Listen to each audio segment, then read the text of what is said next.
ഉർവശി പറഞ്ഞപ്പോ ആദ്യം എനിക്ക് വിശ്വസിക്കാൻ പറ്റിയില്ല. എങ്ങനെ വിശ്വസിക്കുന്നേ? മരിച്ചുപോയ ഒരാൾ തിരിച്ചു വരുമെന്നൊക്കെ പറയുന്നത് ചെറിയ കാര്യമല്ലല്ലോ. പ്രിയങ്ക എവിടെയാണെന്ന് അന്വേഷിക്കണ്ടേ? ഒന്ന് പോയി കാണണ്ടേ നമ്മള്?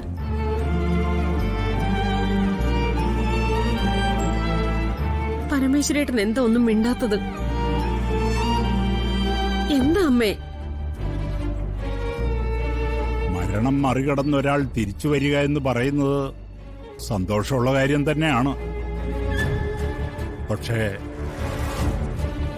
പ്രിയങ്കയുടെ തിരിച്ചുവരവ് മരണത്തെക്കാൾ ആഴമുള്ളതാണ്. പ്രിയങ്ക എങ്ങോട്ടാ തിരിച്ചു വരുന്നത്? കണിമംഗലത്ത് പ്രിയങ്ക പോയ അവസ്ഥയാണോ ഇപ്പോ ഉള്ളത്? നിയമത്തിന്റെ കണ്ണിലൂടെ നോക്കിയാല് പ്രിയങ്ക വരുണിന്റെ ഭാര്യ. പക്ഷെ വരുൺ രാധികയോടൊപ്പം സന്തോഷമായിട്ട് ജീവിക്കുക. ഇതിനിടയിലേക്ക് പ്രിയങ്ക കയറി വന്നാല് എന്താ സംഭവിക്കുക? വരുണും രാധികയും ഒന്നിച്ചുള്ള ജീവിതത്തിന് പ്രിയങ്ക തടസ്സമാവാൻ പാടില്ല. ഒരു തരത്തിലും നമുക്കത് അംഗീകരിക്കാൻ പറ്റില്ല. എനിക്ക് പറ്റുമോ? അതിപ്പോ ഞാൻ എന്താ പറയാ? പ്രിയങ്ക ഇങ്ങോട്ട് വന്നു കയറുകയാണെങ്കിൽ തടയാൻ പറ്റുമോ നമുക്ക്? തടയാൻ പറ്റണം. അതിനെക്കുറിച്ചാണ് സംസാരിച്ചുകൊണ്ടിരുന്നത്.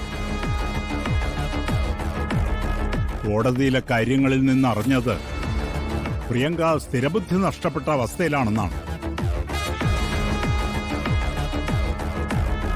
അതെല്ലാ കാലത്തും അങ്ങനെ ആയിരിക്കണം എന്നില്ല. സമയമെടുത്ത് നല്ല ചികിത്സ കിട്ടുകയാണെങ്കിൽ പ്രിയങ്ക പഴയപടിയാകും. പ്രിയങ്ക പഴയപടിയാവാന്ന് വെച്ചാ രാധികയോട് ദേഷ്യമുള്ള പ്രിയങ്ക, രാധികയോട് പകയുള്ള പ്രിയങ്ക, രാധികയെ കൊല്ലാൻ മടിക്കാത്ത പ്രിയങ്ക, അതല്ലേ പത്മിനി?